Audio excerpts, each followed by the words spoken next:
Sushruta for NEET is now available on the Google Play Store. Try it out for free.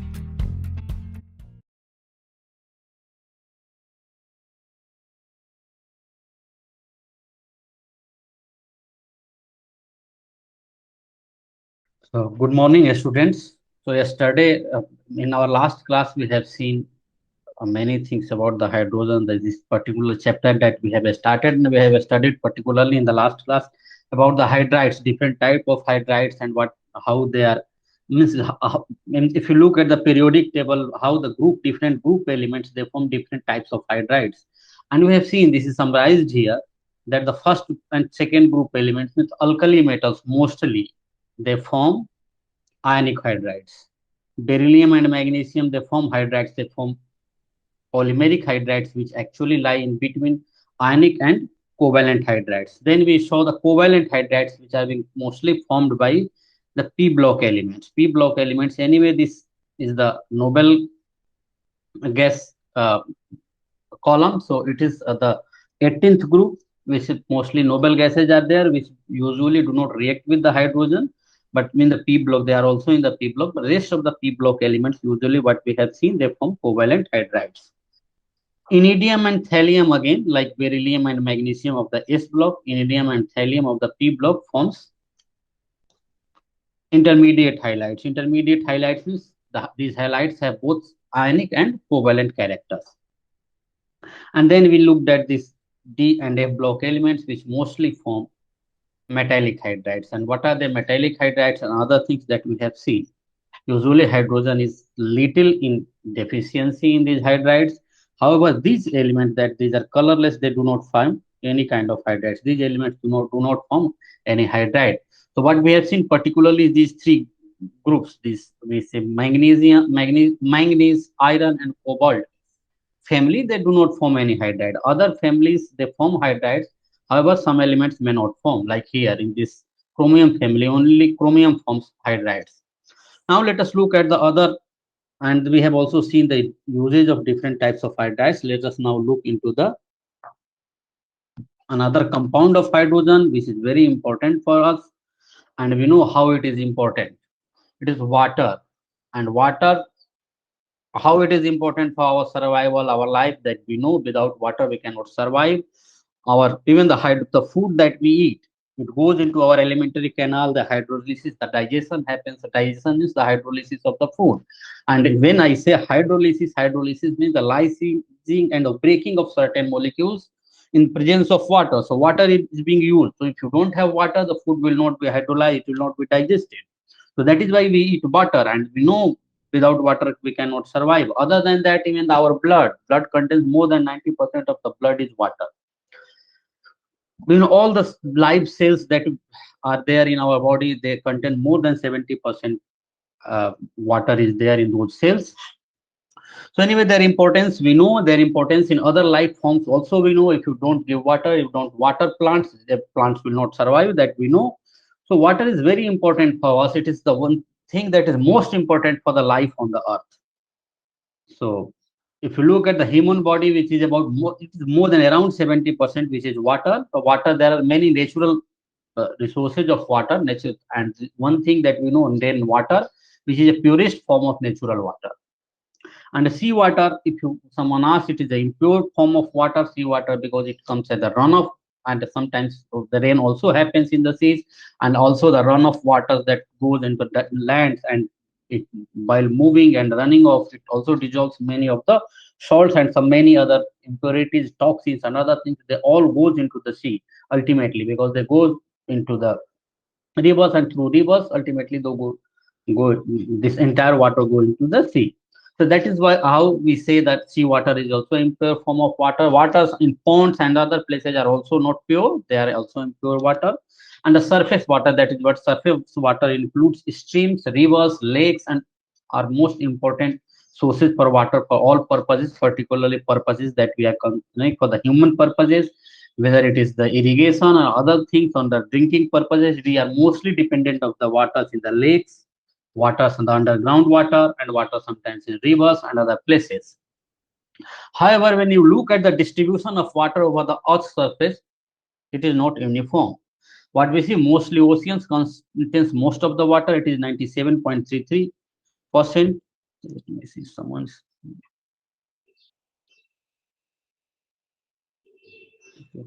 97.33% saline or saline lakes and inland seas.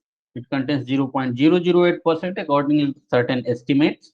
So this is not exactly to the significant to the third place of the decimal, something like that, but according to certain estimates that we say.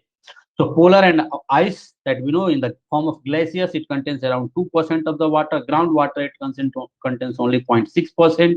In lakes, we know other the freshwater lakes, it also contains certain amount of water. These are saline lakes. And the soil moisture, the water is also there in the form of moisture in the soils. Water is also there in the form of moisture in atmosphere. Water is also there in the rivers. And so you can see there the distribution of water in different water bodies, and which is not uniform.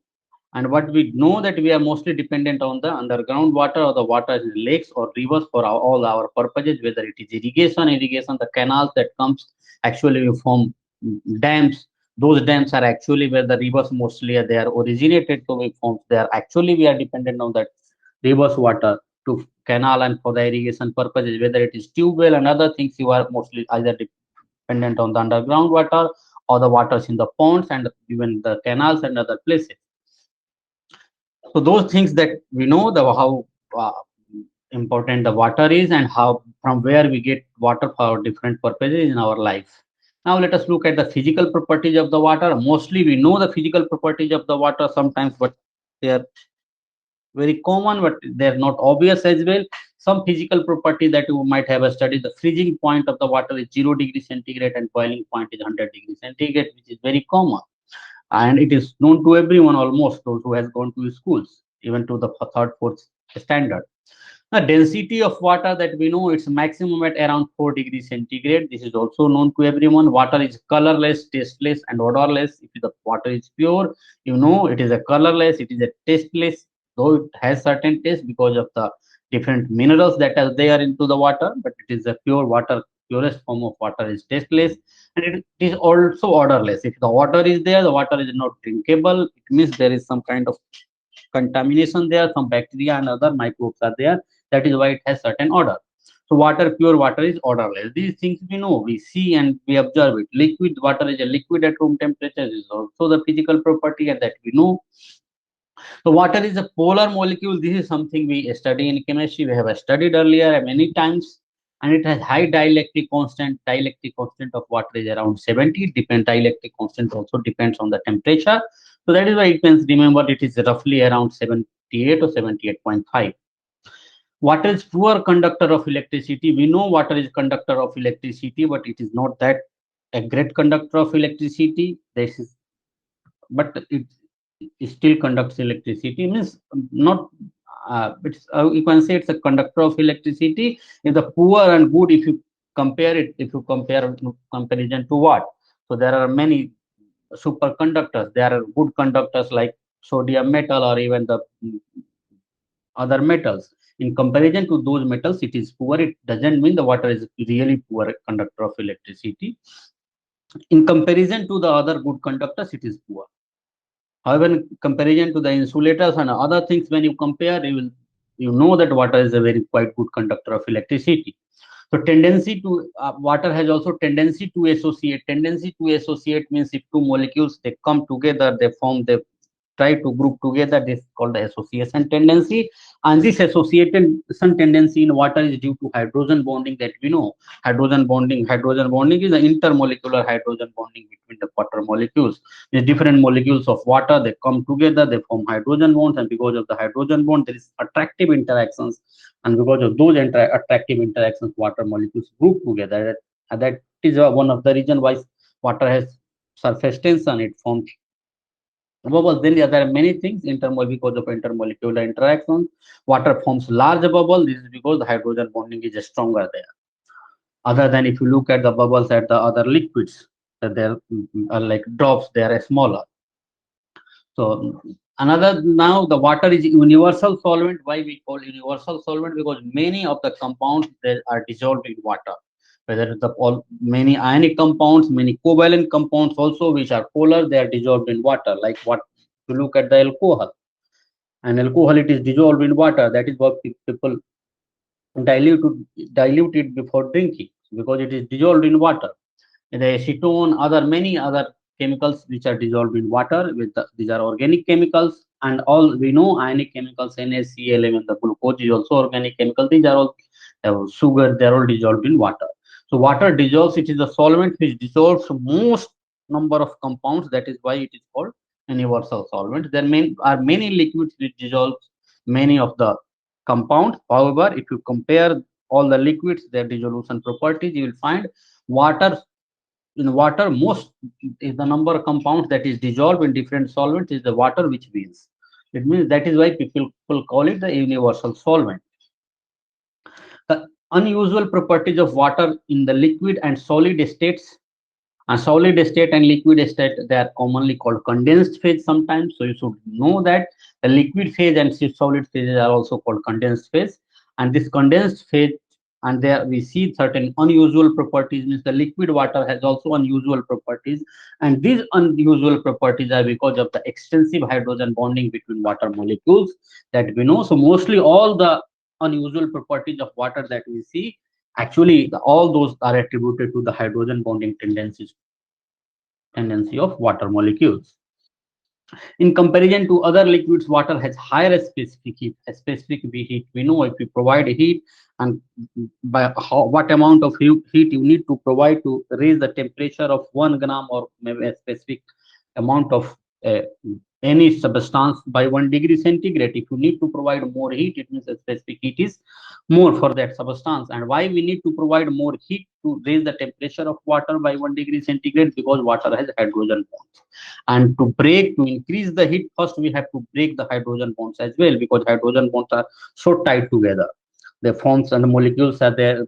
Kinetic energy you have to, by providing heat, you need to increase the kinetic energy. That is how we look into the, you can see the different equations in physics and other places, they are related to the temperature. So to increase the temperature, you have to first weaken the hydrogen bonds, which are a stronger non-covalent interactions. Similarly, other things, latent heat of fusion, same concept, same reason. Latent heat of vaporization, the same reason, because water hydrogen bonding is there. To break the hydrogen bond, you need to provide more heat. That is why latent heat of vaporization is higher. The latent heat of fusion is also higher.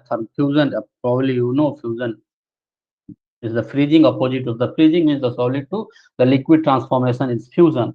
Thermal conductivity, surface tension, thermal dipole moment in water is greater. This is greater. This is not because of the hydrogen bond. Actually, hydrogen bond is stronger in water because of the dipole moment. Why dipole moment is stronger? That we know that different regions, because of the electronegativity difference in like high electronegativity difference between the hydrogen and oxygen element and the atoms. And also these two OH bonds are aligned at certain angle, and the at that angles has, because of that angle, there is certain net dipole moment in water molecules, which is quite a big dipole moment.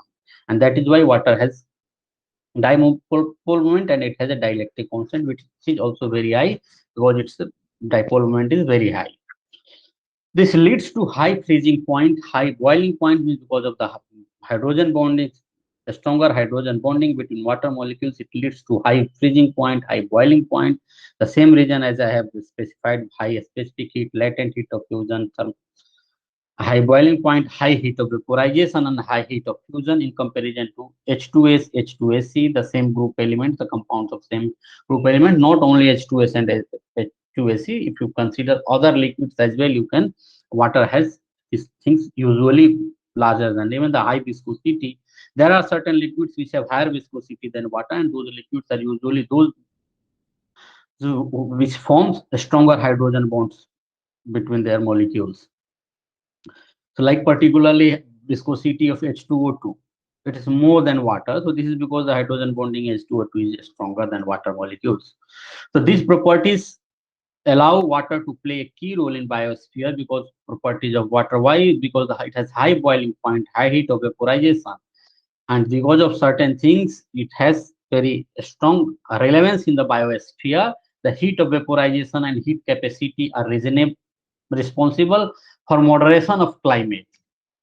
And we know the climate moderation and its importance in our life and its actual impact on our life. So we see nowadays sometimes somewhere flooding, these kind of things, how the temperature is modulated. These are all the water has a certain role in that temperature modulation on the earth as well, because it is also kind of water molecules, the water vapors that we have as greenhouse gases like carbon dioxide, though its effect is not that pronounced as carbon dioxide, but it has definite impact there in the greenhouse effect as well. So means that maintaining the temperature on the earth. And see, it also helps maintain the body temperature of living form. Sometimes if you hot, the weather is very hot, we perspirate. This why we perspirate, because of the sweating, water goes out of our body, and likewise it help our body cool in that conditions. So it also helps that, this is how it also helps maintaining our temperature, of the our temperature of our body. It is an excellent solvent for transportation of ions. Why? And this is why it is very important for our survival. We know the cells are there. Our body is made of different types of cells, and all the different types of cells, different tissues have different types of cells, and different tissues. If you study biology, you will know there are many types of tissues, and there are subtypes as well. Like blood is also one type of tissue, and those and there if you have if some ions has to be transported from outside to the inside of the cell, it goes mostly through the water, interference of water, and it involves water molecules as well. And this is why it involves, because water dissolves those ions and the molecules, and that is why it's required for plant and the animal metabolism. These ions are very important. These ions are like the sodium ion, the potassium ion channel is there. If the sodium potassium ion channel will not be there, if it won't stop working, so the HCl that is produced in our stomach, that will not be produced, because it's if the sodium potassium ion channel works, so the proton pump works, and proton pump works. Proton pump is also, you can say, one kind of ion channel. So proton pumps, proton is released in our stomach, and because that is why HCl is there. So this HCl, the gastric juice, it helps in the digestion of the food, hydrolysis of the food as well. So we know how it is important for our digestion as well. So this ion transport, due to hydrogen bonding with polar molecules, many organic molecules like alcohol, carbohydrates, they are also dissolved in water. The amino acids are dissolved in water also because of the hydrogen bonding. The carbohydrates, we know they're smaller, the monomers, and a dimer, many kind of dimer carbohydrates, they are dissolved in water. The glucose is one kind of monomer, it's a carbohydrate. And a dimer is the sucrose, it is made up of glucose and fructose. And they are all dissolved in water, if we know. And the amino acids are also dissolved in water, and that is how it gets assimilated. It gets absorbed in our alimentary canal, and so finally it helps in the metabolism later on. If you look at the physical properties of water, these physical properties in comparison to the physical properties of D2O, which is heavy water, is also given here. That will see the physical properties, molecular mass. You know, some of the physical properties 18 roughly an atomic unit. So this mass number, you can, from the mass number of hydrogen and oxygen, you can calculate molecular mass of water molecule, which is 18, 2 plus 16. I hope you understand this. Melting point and boiling point, we know melting point of water 100 degrees centigrade. 100 degrees centigrade is around 273.15 Kelvin. So 0.15 is not shown here, so 273 Kelvin. The boiling point of water is 100 degrees centigrade, will be 273 plus 100, it will be 373. Boiling point enthalpy of formation. And if you look at the molecular mass of D2O, D2O, we know that it's a D means deuterium, which is a heavy isotope of hydrogen, and hydrogen, the deuterium also contains one proton, one neutron along with the one proton, and that we know. So molecular mass of D2O is 20, because the atomic mass or mass number of deuterium is 2, and 2 into 2, 4 plus mass number of oxygen 16, so it is 20. And since D2O is heavier, so its boiling and melting point will also be more. Why? Because if you want to boil and you want to increase the kinetic energy, to increase the kinetic energy for the heavier molecules, but the same velocity, you need to provide more energy. Because if you lose the kinetic energy, same amount of kinetic energy you provide, and the velocity that for the D2 will be smaller because its mass is larger. So it's a boiling and melting point is associated with the kinetic energy, and if the since the mass of D2 is higher, so the melting and boiling point of D2 is higher than water. And without knowing, if some options are given, without looking at anything, and you can say if some option is there which is more than the boiling and melting point of water, that option you can choose there. Now, enthalpy of formation of water molecule from the from hydrogen and oxygen, it is exothermic process because it is released, and it is a combustion of hydrogen in presence of oxygen, and we know in combustion heat is released, and this amount of minus 285.9 kilojoule per mole heat is released when one molecule of water is formed. And then when D2 is formed, this heat is a bit more because the D2, the kinetic, that energy, if you look at the momentum is associated momentum is more with the D2 because its mass is more. So it's some energy, more energies, because if it becomes water, also the kinetic energy has decreased because it is from the gas, it has become, because, but one thing is the D2 is the gaseous form, oxygen is the gaseous form, and from those gaseous forms you are making the liquid. That is why these energy values comes. Enthalpy of vaporization, again enthalpy of vaporization means if you want to evaporate water and D2, certainly you need to provide more energy for D2 because it is heavier, and that is why you can see the trend, the energy value. The enthalpy of fusion will also follow the trend, but the value is not provided here. The temperature of maximum density also density of D2O will be more. One can easily tell because the deuterium, though the molecular size of the molecules is almost same, they are T2 and H2 are of the same volume, they contain same volume, but in the same volume, similar volume, what we know the D2 is the heavier mass is there, more mass is there, so the volume, that is why density of T2 is more than density of water. And you can see here density of D2 with D2 is 1.1 and density of water is 1.0. Temperature of maximum density, when you look at the temperature of maximum density for D2 is little higher. For water, we know it is around, this is around 4 degrees centigrade. For D2 it is 4 plus 8, around 12 degrees centigrade. You can see here it is roughly at 12 degrees centigrade when D2 means D2 density is maximum. The viscosity, you can see the viscosity of water, which is 0.8903, and viscosity of D2 is more. Again, this is because of heavier nature, dielectric constant, which is almost similar to both of them, not much difference. Electrical conductivity will also be similar there because they are both water molecules. Now coming to the structure of water, which we have seen, now you can see again this structure. This water has two lone pairs and two OH sigma bonds are there. These two sigma bonds are arranged at 104.5 degree angle. The OH angle is 105.4 degree, and these two lone pairs are there. Of these lone pairs, we know oxygen in the water has two lone pairs, and these lone pairs are arranged because of the presence of these lone pairs. And if you apply VSEPR theory, valence shell electron pair repulsion theory, you will find that water will have a bent structure, and that is how the bent structure that we see here. And these lone pairs, they also form a non-bond moment. This is called non-bonding moment, non-bond moment, or lone pair moment you can also call. So it also contains certain moment associated, or dipole moment is also associated with the dipole moment. So associated with the lone pairs.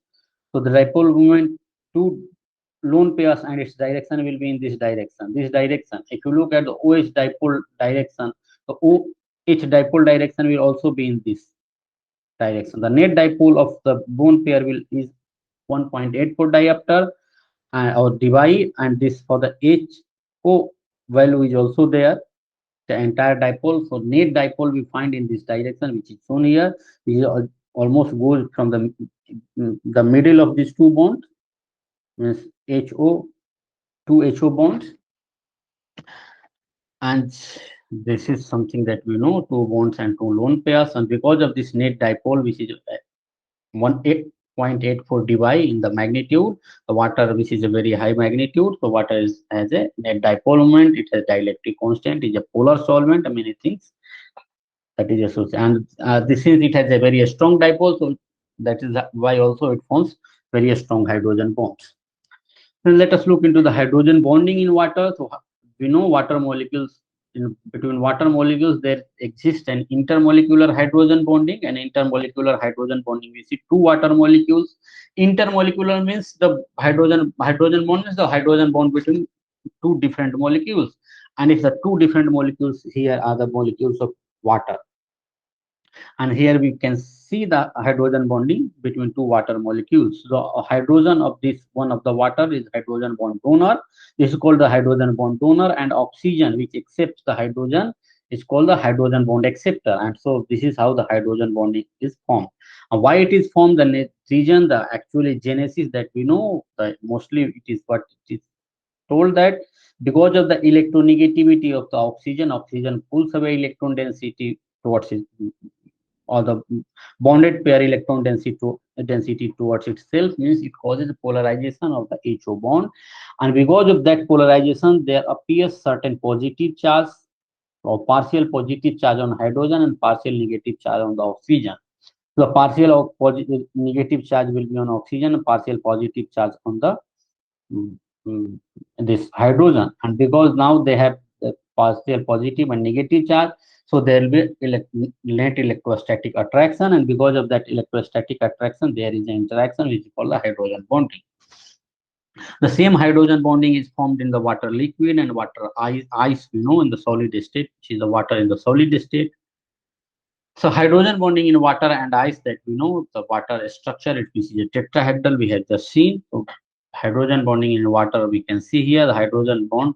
One water molecule at max can form four hydrogen bonds. Usually it is not necessary. Sometimes people have also recently seen five hydrogen bonds having formed, but you should remember it is the four hydrogen bond water molecules can form at max.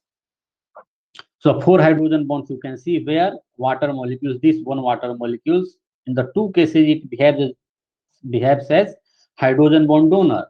Hydrogen bond donor because two is this group is called hydrogen bond donor group. So this hydrogen is given forming hydrogen bond with another molecule. So this is hydrogen bond donor and this one is acceptor.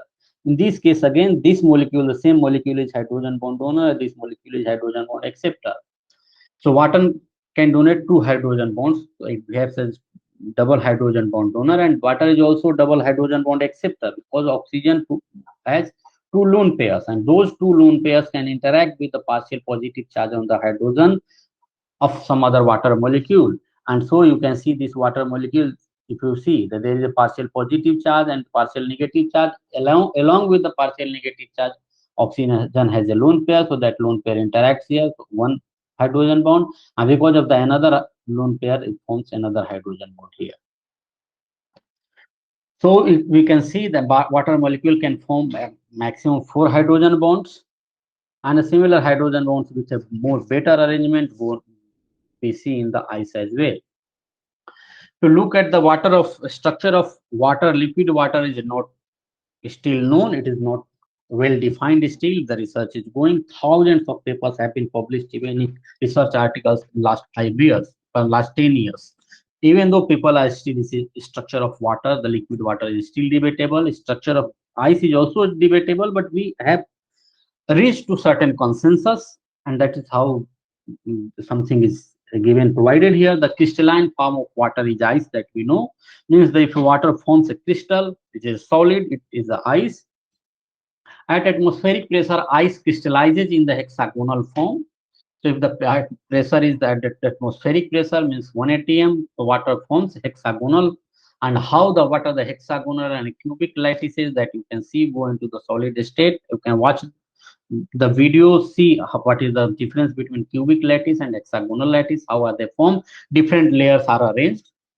And so just to hear at atmospheric pressure, what we know, water forms hexagonal lattice, but at very low temperatures, and water means the temperature means atmospheric pressure and normal temperature, room temperature or higher temperature, it forms hexagonal.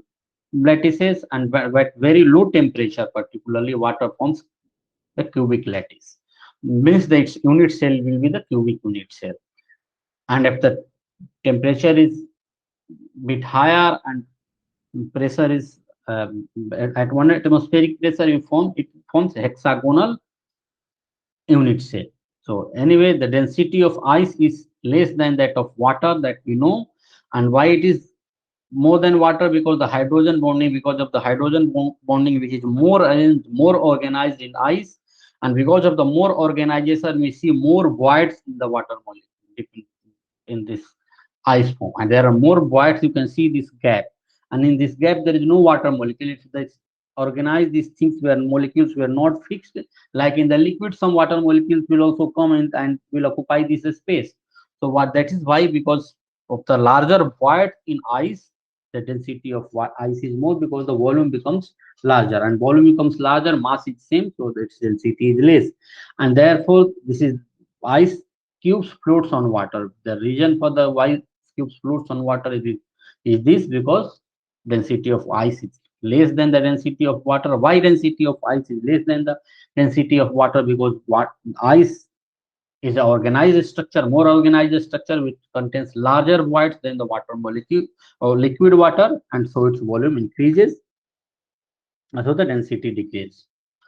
So ice formed on the surface of a lake in winter provides thermal insulation, and that is what we see, that the many places, particularly in the cold areas, the lakes which are there in the winters, lake actually water on the surface, it forms ice, and once it forms ice, now the heat cannot, the cold, the whatever the water is there below the ice, the heat of that will not get transferred into the atmosphere, so that much water is still there in the liquid form.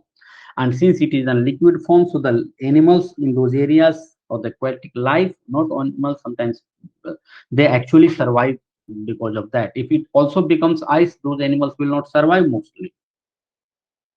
So ice has highly ordered three-dimensional hydrogen bonded structure that I have just seen, ordered three-dimensional hydrogen structure, and because of this orderedness, the voids have been formed.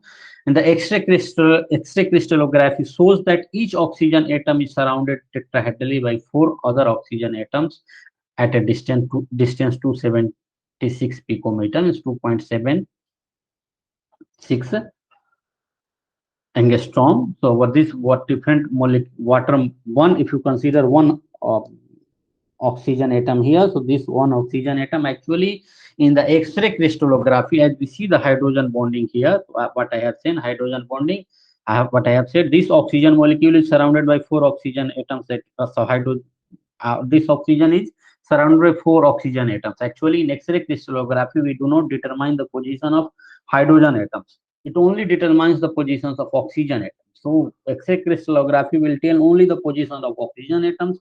So it will tell that one oxygen atom, suppose I choose this oxygen atom, is surrounded by 4 oxygen atoms at around 276 picometer distance. And similarly, if you look at the other oxygen atoms, you will also see the 4 neighboring oxygen atoms are there. And based on that, the position of hydrogen atoms, since we know the structure of water from different techniques, IR and other techniques and NMR, so you can tell what could be the real structure of, or the real arrangement of water, and the hydrogen, in which direction hydrogen atoms will be arranged. Otherwise, in the X-ray crystallography, you see only the position of oxygen atoms, the larger one. The green one is the oxygen atoms, and the smaller ones are hydrogen atoms. Hydrogen bonding gives ice an open structure with wider holes, as I said, which can hold some water molecules of appropriate size interstitially. Sometimes, so what we see, the ice also contains some smaller molecules like methane and others. So it forms sometimes clathrates. So the different kind of compounds, different chemistry is there. So because of the larger holes, larger voids, larger gaps, water can also contain small molecules like other small atoms are also there that are sometimes being held by the water molecules in the form of ice. Coming to the chemical properties, we know chemical properties, which is very important. for particularly water, that we know what are the chemical properties of water. One thing is the self-ionization of water, you might have studied. So this is one property, chemical property. Let us look at the other properties of water reacts with what kind of compounds when it reacts with certain types of compound, certain chemicals, what kind of product it forms. This is what we will read in chemical properties of water. Let us first look into the nature. So water is amphoteric in nature. Nature means whether it is acidic or basic. And so it is a neutral, that we know pure water is a neutral. So pure water is neutral means it is amphoteric in nature. It can react with both acids and base, acid and bases. So for example, if water can react with ammonia, we know it's a weak base. When water reacts with ammonia, it forms OH minus ions, means ammonia, the lone pair of ammonia, it abstracts proton from water molecule. This is in the terms of Lowry-Bronsted acid base, or the Bronsted acid base pairs that we form. So this is a Bronsted acid and this is Bronsted base. And so base has, it accepts, base is the one which can accept H plus ion, and acid is the one that can give H plus ion. Here what we see, that because of the presence of lone pair of nitrogen, nitrogen can accept H plus ion from the water. So nitrogen of ammonia will accept H plus ion, it will abstract H plus ion from the water, so the OH minus ions will be formed, and NH4 plus ion will also be formed, which will be then the aqueous solution. If water can also react, this is the very weak base. Similarly, water can also react with the stronger bases. And if water will react with the amide, we know amide NH2 minus, which is a stronger base than ammonia, and it will form ammonia immediately, and ammonia plus OH minus ion. Water can also react with the acids, the weak acid. One example is H2S is a weak acid, so water will react with H2S and it forms H3O plus plus HS minus. And although one would wonder then why H2S is a stronger acid, although the OH bond is more polar. So see, usually what we have studied, but we know that if the bond is more polar, the acidity is more. But as why H2S is stronger acid, because the H and S bond is weaker, because of the mismatch of the orbital. Sulfur is a atomic size of sulfur is larger, and because of the larger size, the orbital that interacts with the hydrogen, S orbital of the hydrogen, that is larger in size, and because of larger size and the smaller size, the orbital mismatch. Another thing is that atomic radius of sulfur is larger or longer, and if the radius of sulfur is more large, then the HS bond length will also be large. And HS bond length is larger than HO bond length in water. So we know that if the bond length is more, the bond is weaker. That is why HS bond is weaker. So the H2S is a stronger acid than water. Anyway, so but it is a much weaker acid in comparison to the other acids when we compare other inorganic acids. But when water reacts with H2S, the weaker acid, to form H3O plus ion plus HS minus ion, means here you can see that the water, the lone pair of water has abstracted H plus from the H2S. Here water has given H plus to the ammonia in the first case, and in the second case water has taken H plus from the H2S. Means the water has taken or abstracted or the accepted proton from the H2S, so the H2S is acid and water is base here in this case. And we know the conjugate acid base. So if this is acid in the reaction, suppose this is acid in reaction, this will be the conjugate base. If this is base, this will be conjugate acid. Similarly, here in the water is base. So water, this is the conjugate acid of water, and this is H2S is acid, HS minus is conjugate base of H2S. Similarly, autoionization or autoprotolysis, or the self-ionization of water also takes place, that we know. And self-ionization of water, if you study here, the one water molecule, if you look at here in this reaction, what water molecule behaves as a base and another one behaves as an acid. Here, this one is an acid because it has given its H plus to this water molecule. So after giving H plus, this has become OH minus, and OH minus ion is here. Now, after giving H plus to this water molecule, we know one positive charge will be there and 3 H hydrogen atoms will be there and one oxygen. This is what the hydronium ion H3O plus ion is formed. So this is also, this explains the water, the self ionization of water is, it explains the amphoteric nature of water.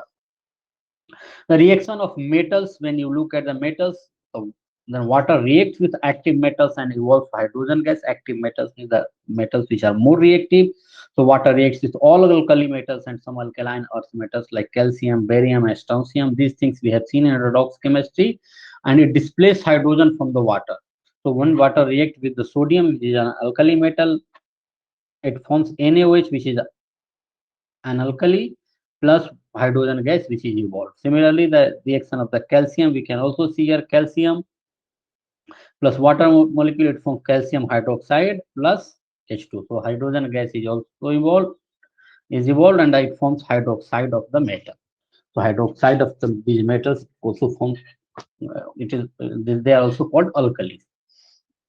So you can see here, so more reactive metals, the water even at the normal temperature, even the cold can also react. The cold water can also react with the highly active metals, highly reactive metals, like all the alkali metals and the heavier alkaline earth metals. Alkaline earth metals means the second group elements, and heavier elements are more reactive, that we know reactivity increases as we go down the group. And water is decomposed by metal like zinc, magnesium, iron, etc. when etc. when steam is passed over the hot metals. It means the water also, sometimes water, if the metals are less reactive, like in the case of zinc, magnesium, which is also an alkaline earth metal, but which is above the calcium and less reactive than calcium, barium, and strontium. So the water can react with these metals as well, when either water is the in the form of steam, or these metals are hot metals are there, and when we put water there. So on the hot metals, when you pass cold water, water can also react, or when the metal is at the normal temperature and the water is in the form of steam, water can react. And in both the cases, we all see the formation of, again, the evolution of hydrogen gas. So hydrogen gas is evolved. These are all the redox reactions usually that we have seen mostly in redox chemistry as well. So magnesium, it reacts with two water molecules and form magnesium hydroxide plus hydrogen. When iron reacts with the water molecules, it forms ferric oxide plus 3H plus hydrogen. So reaction of with non-metals, when and with non-metals, but we know that when the water can be oxidized by fluorine. Fluorine means the fluorine oxidizes water, and when water oxidation of water means the evolution of oxygen gas. If someone says reduction of water means the evolution of hydrogen gas. And why it is evolution of hydrogen gas is reduction of water? Because if you look at the water, the oxidation state of hydrogen is +1, and if the hydrogen in the form of hydrogen gas, which is H2, oxidation state of hydrogen is 0. So from +1 it has become 0. So this is a reduction. However, if you look at the formation of water from H2O, the H2O means water, the oxidation number of oxygen is -2, and the oxidation number of oxygen is in O2 molecule is 0. So from -2 to 0, it has increased. The -2 is a smaller number than 0. So the oxidation number has increased. It means this is the oxidation of water. So fluorine oxidizes water and it provides oxygen gas. So 4H plus, when fluorine reacts with water, it forms this 4H plus 4F minus, means this is HF actually. It forms HF plus oxygen gas. HF is a, we know it's acid, weak acid, is not that a strong acid. So this is HF, acid hydrogen fluoride plus oxygen gas. Chlorine decomposes cold water forming HCl and HClO. So when chlorine reacts with water, it forms HCl and HClO. This is what this is used in the bleaching, that we know HOCl, because it can either be both be oxidized and reduced, because the chlorine here is in +1 oxidation state, and chlorine's oxidation state can be increased or decreased. So it is in this form, HOCl is both oxidizing as well as reducing agent. So that is why it acts as a bleaching agent. When steam is passed over red hot coke, so another red hot coke, which is most, it's a carbon, and the carbon is also a non-metal that we know. So when steam is passed over red hot coke, water gas is formed. So the means the red hot coke plus steam means water vapor When they both react, they form carbon monoxide plus hydrogen, and this mixture of carbon monoxide and hydrogen is called water gas. So CO plus H2, this mixture is called water gas. So red hot oxygen, red hot uh, coke plus water in the form of steam, it forms water gas, which is CO plus H2. Action of non-metallic oxides. Non-metallic oxides, usually when we look at the non-metallic oxides and their reaction with water, what we see, it the formation of the formation of acids. So for example, SO2, which is also a non-metallic oxide because sulfur is a non-metal. So non-metallic oxide, when this reacts with the water, it forms H2SO3. H2SO3 is a weak acid that we know. When water reacts with the sulfur trioxide, it forms H2SO4. So SO3 is a precursor of the H2SO4, the sulfuric acid, or one also sometimes called anhydride of H2SO4. So if you have H2SO4 and water, and this is how we also make water in the laboratory, SO3. This the when we'll look at the volumetric analysis, other places we will see the SO3 and the percentage of how the SO3 forms H2SO4 and the certain volume of H2SO4, 30 volume, 10 volume of what does that those things that we will see later on.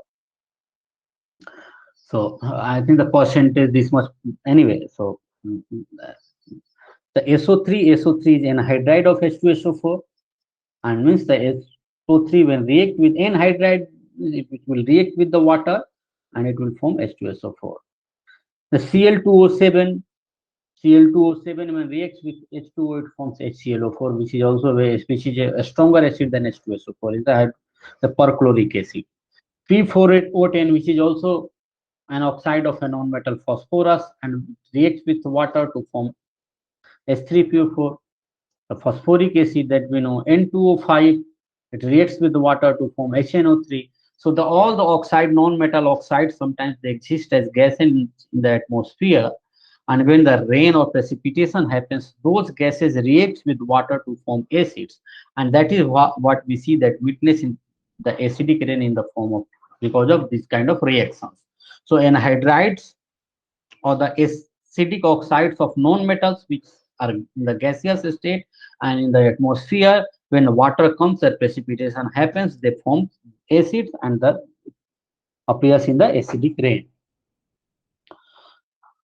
So you can see here all these strong acids have been formed. This is the first one is the weak acid. So even the other form of, there are many other, like Cl2O3 is another oxide, it forms weaker acid. ClO is also one acid which will form. HClO is an acid, it will form weaker, when reacts with water, it forms weaker acid. The action on metallic oxides, when you look at the metallic oxides, here we have looked at action on acidic oxides. The acidic oxides forms acid, and water when reacts with the basic oxide, means the metal oxides are basic oxides, and metal oxides are basic oxides, and when water reacts with the basic oxide, it will form base for the alkali. And so the example, if you see the calcium oxide, which is a basic oxide, we know calcium oxide when reacts with water, it forms calcium hydroxide, which is an alkali, which is a base. Sodium oxide, which is Na2O, that formula, I hope you understand how the Na2O came, because oxygen valency of oxygen is 2 and sodium is 1. So the valency is interchanged. So Na2O is here, Na2O plus H2O, it forms NaOH, which is also an alkali, and we know these are bases. So the basic oxides when react with the water, it forms bases. Acidic oxides when react with the water, it forms acid. So action on metal hydrides, when or the carbide or nitrides, phosphide, we find different type of compounds are being formed. So that the metallic hydride, this is the ionic hydride. So the ionic hydride, lithium hydride, when react with the water, because we have seen different types of hydrides. If you don't remember, you can go back and watch those videos. You can see lithium hydride is the ionic hydride, or one can say metal hydride. Metallic hydride is different. So this is, since lithium is also a metal, so commonly you can also call metal hydride. That's not a problem. So lithium hydride when reacts with water, it forms hydrogen, and this then alkali, this base. In the carbide, this is a carbide. This is hydride. So carbide when reacts with water. So this is a calcium carbide example. For example, calcium carbide reacts with water. It forms acetylene gas. So when carbides react with water, it forms acetylene gas. Sometimes questions are being asked earlier. So you should remember when carbide reacts with water, it forms acetylene gas. The product is acetylene and calcium hydroxide, the base, the alkali. Nitrites can also react with water, and when nitrites react with water, it forms ammonia. Ammonia plus also alkali. So what kind of nitrite you have taken? Based on that, suppose it's a calcium nitride, so it's calcium hydroxide will be formed. So since I have taken here only N3 minus, so N3 minus, so I have not formed the metallic form here as well. All those compounds are anyway ionic compounds. The phosphide means phosphorus in -3 oxidation state. The phosphide nitride means nitrogen is -3 oxidation state. The phosphide when reacts with water, it forms phosphine gas. This is the phosphine gas, pH 3 plus 3CaO. This is because of the metal calcium oxide is also formed. And the calcium oxide, if you provide enough amount of water, so what you will get ultimately, you will get the base. This reaction will happen. So and it is not a oxide that you will obtain. You will obtain finally CaOH twice if the water is in the excess or enough amount.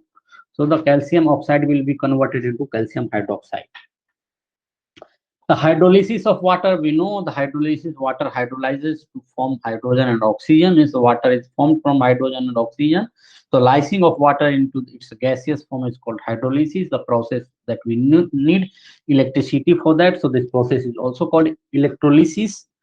Why? Because we need electricity to break this.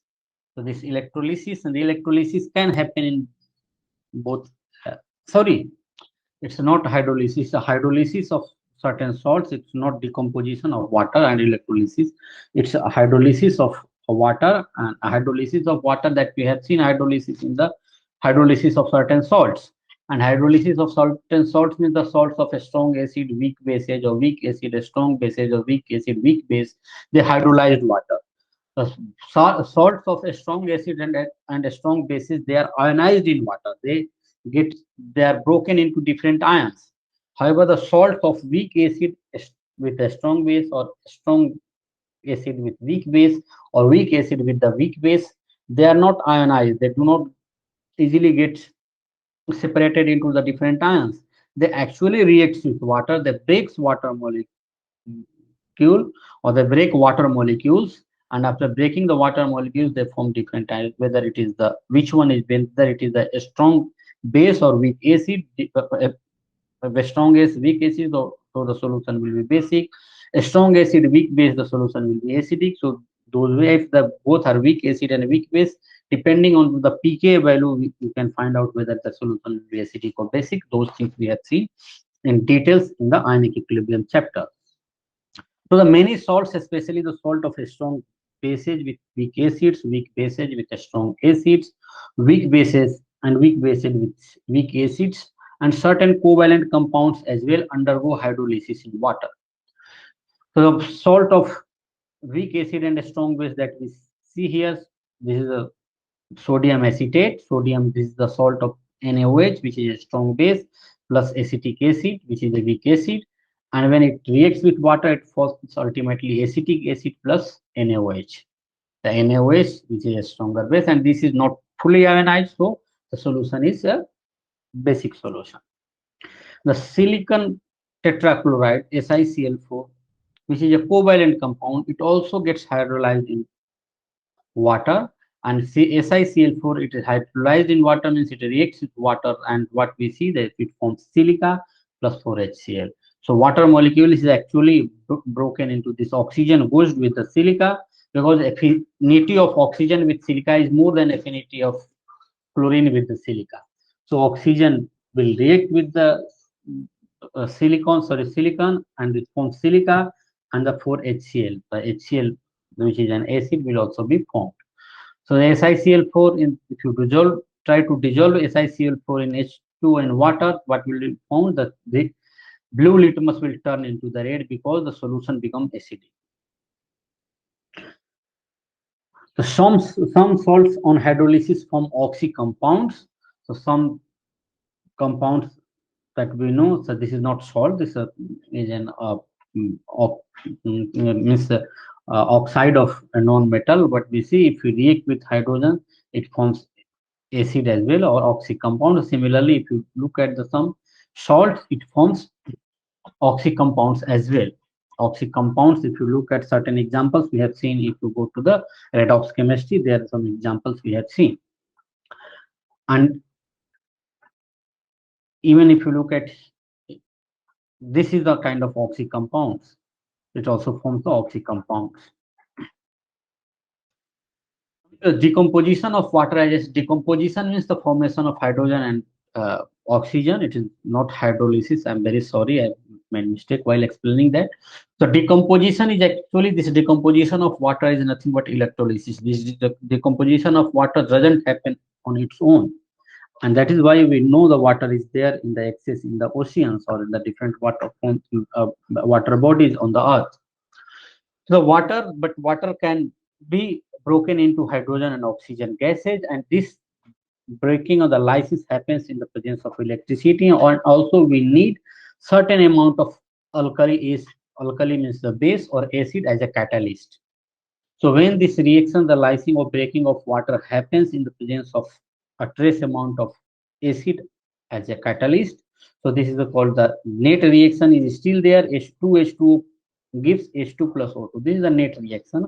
However, if you look at the reaction at the two half reactions at the cathode and anode, as I said, it is the electrolysis process. So water at cathode, it accepts two electrons and it forms hydrogen gas plus 2OH minus. And E naught for this is minus 0.42 volt. These things, if you do not understand E cell, these things will read into the electrochemistry, which we will cover shortly.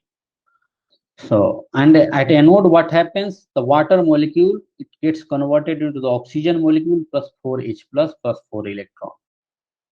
And now if you add these two reactions, what will happen? And if you have to first multiply this with 2, so finally, or divide this one with the 1, with the 2, this divide this one with 1 also will get this 4 electrons or 2 electrons, whatever, this will be cancelled out, and finally we get this net reaction. And what will happen, this OH minus and H plus, OH minus and H plus, they will combine to form water molecule. As we know, the ionic product of water is very small, it's 10 to the power minus 14. So the ionization, if the water is there in the form of ionization, it will not be there. So if you write this net reaction, what we'll see, H plus, and first I have to divide this one into half. So this half reaction, so this will become ultimately 3 water. Suppose 3 water molecules, it will give H2 plus half O2 plus this will form 2H2, and this will form 2H2 because 2OH minus and 4H2 will be there. So it will form 2H2, so 2H2 and 1H2. So it will become H2O gives a half oxygen plus certain energy, and so if the half oxygen you want to make it integer, so it will become 1 oxygen, and there you have to multiply with it will become 2 water. And similarly, this hydrogen is anyway in the one hydrogen molecule was already there in the product side. So anyway, so now that when the water is being electrolyzed into the basic medium is again the base here acts as a catalyst, and the same this E naught value we find same in the whether this electrolysis happens in the acidic medium or basic medium, it is almost same. So this is minus 1.24 and this is minus 1.23 volt. It tells this value, negative values tells that the lysing or the decomposition of water is not that easy. If this one is easy, you can say this process is spontaneous, it will happen on its own. But because this value is negative, that means this process will not happen on its own. This is not an spontaneous process if the E naught is negative, because this E naught is related with the delta G. We know if delta G is negative, a reaction is spontaneous. And if you calculate delta G is related to the E naught as minus NFE. N is the number of electrons that are involved in the redox reaction or the electrolysis process. F is the Faraday's constant, and E naught that this E is the inert, that this reaction. So NFE, if E is negative and we have already negative sign, their number of electrons cannot be negative. Faraday's constant is a positive constant. It is 96,500 coulombs. So this will become, this is negative, so delta G will become positive. Delta G will become positive means this is the non-spontaneous process. And we know that is why this is non-spontaneous. Somehow in the electrolysis we make this happen. The photosynthesis, we know water is also involved in photosynthesis, and means that it gives oxygen, and green plants, they take carbon dioxide and water molecules, and they use this carbon dioxide and water molecules. Then in the presence of sunlight, they converts it into the glucose, and the oxygen molecule gas is being evolved during this reaction. And this is the net reaction. So 6 carbon dioxide molecules reacts with 12 water molecules to form 1 molecule of glucose, and 6 water molecules are also released. So net reaction will be actually 6 H2, and there will be no H2 on this side, plus 6 O2.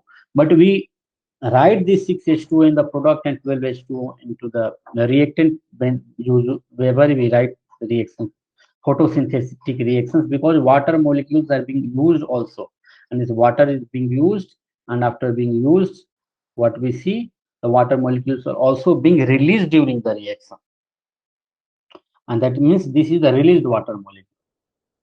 So water of crystallization is one thing that we also know. So water combines with many salts during crystallization to form hydrates.